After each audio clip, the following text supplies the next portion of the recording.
Hello guys, in this video I am going to show you how to set the price display section on the Agoda application. But first I just want to mention, don't forget to subscribe to my channel because at 10,000 subscribers I am going to show you my whole YouTube revenue statistics and growth strategy, how to make money online. So let's jump into it. First of all, open the app on your phone.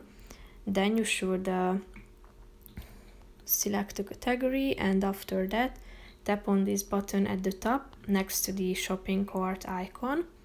Here you can set the price view, such as the total stay, which includes taxes and fees, or the average per night.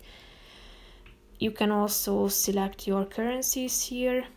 You have a bunch of options. All you have to do is just simply tapping on a relevant one and everything will be updated automatically. So now you see the prices in your currency, so feel free to change it anytime you want to.